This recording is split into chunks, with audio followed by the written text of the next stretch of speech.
Hello, and welcome to this video on finding stress in a material using Python.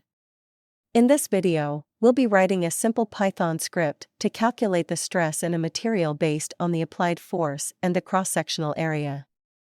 Section 1, Understanding Stress. Before we dive into the Python code, let's quickly review what stress is. Stress is defined as the force per unit area applied to a material. It's a measure of how much a material is deformed under an external force.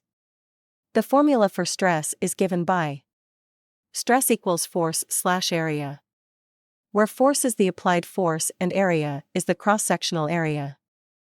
Section 2, Writing the Python code.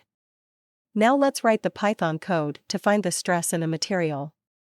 First, we define a function called stress that takes in two arguments, force and area.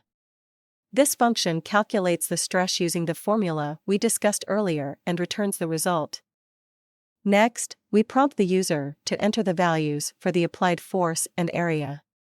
We use the input function to get these values and convert them to floating point numbers using the float function.